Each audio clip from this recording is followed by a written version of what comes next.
Amaka was still very young when her mother took her away to live in the city with her Uncle Mr. Johnson that night, before traveling to the city to meet Uncle Johnson. aka Mother told her to be obedient to her uncle. Make sure you listen to your uncle. Her mother said he is a good man. Don't be a disrespectful child. Remember everything I told you, and do whatever your uncle tells you to do. Amaka mother said, then began to arrange Amoka's luggage for the journey to Uncle Johnson. Very early the next morning, Uncle Johnson drove into the compound. Amaka was already prepared and waiting for her uncle to come and take her to the city.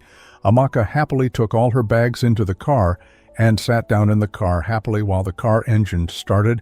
Amaka mother looked a little sad. The city was far from the town, which was going to make it impossible for her to see her daughter anytime soon. The city is a place of modern life.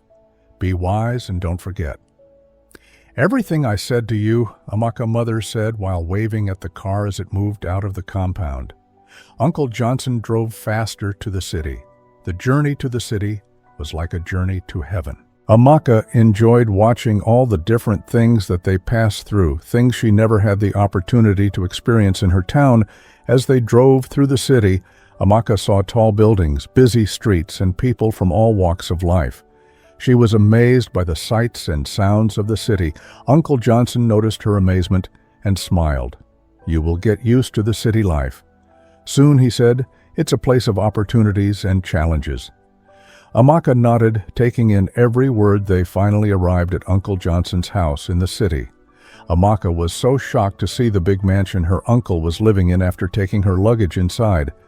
Amaka was given some snacks to eat while she sat down on the couch to watch the television. Her uncle, Mr. Johnson, was a young man who was a successful businessman. He was rich and had a lot of luxurious properties. Uncle Johnson had a wife and 2 children who lived with him in the city of Lagos. But Uncle Johnson's wife was a traveler. She was always traveling from one state to another. She never had the chance to stay with her husband at the city. Sometimes she would come visit twice in a month. As Aaka settled into her new life, she began to notice that her uncle's behavior towards her was changing. He would often find excuses to touch her or make her feel uncomfortable. At first, Amaka thought maybe her uncle was just being overly affectionate. But as the incidents continued, Amaka realized that something was terribly wrong. She felt trapped and scared, and she didn't know who to turn to one day while Amaka was staying with her uncle. She was inside the living room with Uncle Johnson's children. She heard her name from a distant room. It was her uncle who screamed her name, so she quickly stood up and went to meet her uncle. Uncle Johnson was inside his bedroom. It was Saturday, so Mr. Johnson stayed at home because it was a day off. He was inside his room watching a video on a small mini television placed at the right side of his bedroom. The video was an adult video, which was improper for a young girl like Aaka. Aaka rushed into the room while she saw her uncle sitting on his bed watching the television. Uncle Johnson noticed that Amaka was wearing a very attractive dress. He stared at her for some seconds and said, Amaka, I want you to go and get me a glass of water. Okay, uncle, I will get you the water. Immediately Amaka said and went away to get the water for Uncle Johnson. After leaving the room, Uncle Johnson began to have a bad thought about his niece. He got influenced by the movie he was watching, so he wanted to do exactly what he saw in the movie to his niece. Uncle Johnson never had the opportunity to be with his wife because she was always traveling from one place to another. This was because of the business his wife was into. She had to travel from one place to another to meet up with her customers. So as a man, he was not comfortable staying alone without his wife staying by his side. Aaka came back to her uncle, only holding a glass of water. Then she gave Uncle Johnson the glass of water. Uncle Johnson collected the water and dropped it on the small table closer to his bed. Then he stood up and went to lock the door. As a young girl, Amaka was confused and did not understand why her uncle was locking her up inside his room. He looked at her face anxiously and asked Amaka, I want you to give me something. Uncle, I don't have anything to give you. I'm just a young girl. What can a young girl like me give to my uncle? Amaka said to her uncle, Yes, you have something to give to me. Something my wife hardly does for me. Uncle Johnson said while staring at her body. Amaka was confused and wanted to know what her uncle was talking about. She thought for a while, but couldn't figure out what her uncle was talking about. Uncle Johnson proceeded by putting his hands on Amaka's shoulder. He rubbed her softly at her shoulder. He tried to bring his hand to where he was not supposed to touch, but Amaka quickly removed his hands from her body. "Uncle, my mommy told me never to allow anyone to touch me there," Amaka said to her uncle while she stood watching her uncle. Her face was covered with fear. Her uncle was already into her. He wanted to take advantage of the opportunity. "Amaka, remember, your mother told you to do whatever I say. That is because she knows I will not hurt you. Just let me touch it now," Uncle Johnson said with a soft voice. Amaka thought for a while and remembered that her mother warned her never to disrespect Uncle Johnson. "Dio, whatever your uncle tells you to do," her mother's voice flashed her memory. Then she allowed her uncle to touch her exactly where he wanted. As a young girl, she had never experienced what she was facing, so she did not properly understand what her uncle was doing. But Uncle Johnson proceeded even further. At this point, she couldn't bear it anymore and told her uncle to stop. But Uncle Johnson was greedy and wanted to take things to another level. She tried removing herself from the situation, but she couldn't. She cried and cried, but nobody was there to come for her. Meanwhile, Uncle Johnson's children were at the living room watching movies they had been waiting for AAKA to come back so they could continue playing and watching the movie together. They never knew that Amaka was undergoing something unforgivable from their father. Soon they began to hear her voice, a voice that sounded like she was in trouble. One of Mr. Johnson's children decided to go and check what was happening. As she walked towards Amoka's voice, she realized that the cry was coming straight from her father's bedroom. The little boy was wondering what could be happening inside the room, so he went further and held the door. He tried to open the door, but it was locked. Uncle Johnson quickly noticed that someone was standing at the door when he heard the voice. He realized it was his son, David. Uncle Johnson opened the door and pretended like nothing was happening. David walked inside anxiously. "Father, what is wrong with our friend?" "I heard her crying," the little boy asked.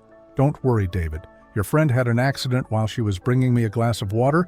She fell and broke her arm, so I was giving her a soft massage on the affected part of her arm." Johnson said to his son, Amaka knew her uncle was lying. She couldn't speak out because her uncle told her to remain silent. She was sad and angry. That day was going to be the unforgettable day of her life that night. Mr. Johnson realized that Amaka was still sad, so he went to her and told her to clean her tears. "I have done nothing wrong to you, you almost a woman. Now don't worry, you will soon be used to it." As time goes on, Uncle Johnson said Amaka was confused and didn't know what to say. "Uncle, I don't want you to do that to me again." "It pains Amaka," said. Amaka's uncle smiled and said, "Amaka, I'm not hurting you. It's just a play between me and you. Don't worry, next time we will play a different type of game." Uncle Johnson convinced. Then he brought out plenty of snacks and milk. He gave it to her as a gift from him. Amaka accepted the plenty gift, which made her smile a bit. "Amaka, your mother will be coming to the city to visit us tomorrow. Make sure you don't tell her anything, or you will hate your uncle stopping buying you plenty snacks," said Mr. Johnson. "No, Uncle, I want you to buy me plenty more snacks," Amaka said to Uncle Johnson. Amaka was confused and didn't know what to do. She didn't want to disobey her uncle, but she also didn't want him to continue doing what he was doing. As the night went on, Amaka couldn't sleep. She was thinking about what had happened and what she should do. She knew she had to tell someone, but who could she trust the next day? Aoka's mother arrived in the city eager to visit her daughter. Amaka was excited to see her mother, but she was also nervous about what had happened with her uncle. As they sat down to eat, Amaka's mother asked her how she was doing. Amaka wanted to tell her mother everything, but she was scared of what might happen. "I'm fine, Mommy," Amaka said. Trying to hide her true feelings, her mother looked at her closely, sensing that something was wrong. "Amaka, is everything okay?" her mother asked again. Amaka hesitated, unsure of what to say. Just then Uncle Johnson walked into the room smiling and pretending to be a good man. "I left my daughter in your care, and I'm happy you're taking good care of her. May God continue to bless you for taking care of my daughter." "Amaka," Mother said, "don't worry, I'll take good care of her. Amaka is a very obedient girl. I'll be taking her to a new school when it starts." Mr. Johnson said Amaka's mother was happy because her daughter was finally going to resume her education again. She couldn't afford to further AOCA education because she had no money. That was one of the reasons she gave her daughter to her brother, Aus. Mother stayed with them for 2 weeks during that period. Mr. Johnson wasn't able to carry out his plan with the young girl. That's because her mother was around, and it would have been a risk for him to take such action. Exactly at the end of the 2nd week, Amoka's mother prepared her luggage and decided to go back to her own town before leaving. Uncle Johnson gave her plenty of food items and other things that would be of great help to her. He also gave her some extra money to take home. He did all that to show that he was a good person. Amaka's mother was wondering what suddenly made Uncle Johnson give her plenty of gifts and money. She accepted them and waved goodbye to AAKA before going to the motor park. After Amaka's mother traveled back to her town, Mr. Johnson was anxious and wanted to make AAKA uncomfortable again while the kids were fast asleep. Amaka was busy cleaning the whole house. She heard her uncle call her name. At that moment, she became scared again. She knew her uncle wanted to make her uncomfortable again. As she stood holding the broom, she couldn't run or say no to the call. There was no choice for her. She gently dropped the broom on the floor and began to walk to her uncle's room. As she opened the door, her heart raced while standing at the entrance of the room. "Amaka, I have plenty of snacks for you. Just come and let's play our game, and I'll give you all the snacks," Uncle Johnson said to her. "But Uncle, the game makes me feel uncomfortable," Amaka said to him. But Uncle Johnson continued to convince her, telling her it was just a game. And again, AAKA fell for his tricks. But this time, he heard a knock on the door. It wasn't his kids anymore. It was a knock from his wife, who usually traveled around for business. "Darling, it's me. Open the door. I'm back," his wife shouted from afar. While approaching the door, she tried opening the door, but it was locked, so she wondered why her husband would suddenly lock himself up inside the bedroom as soon as Aaka heard the voice. Her face lit up with joy. She felt a surge of hope, knowing that someone had finally arrived to rescue her from her troubled situation.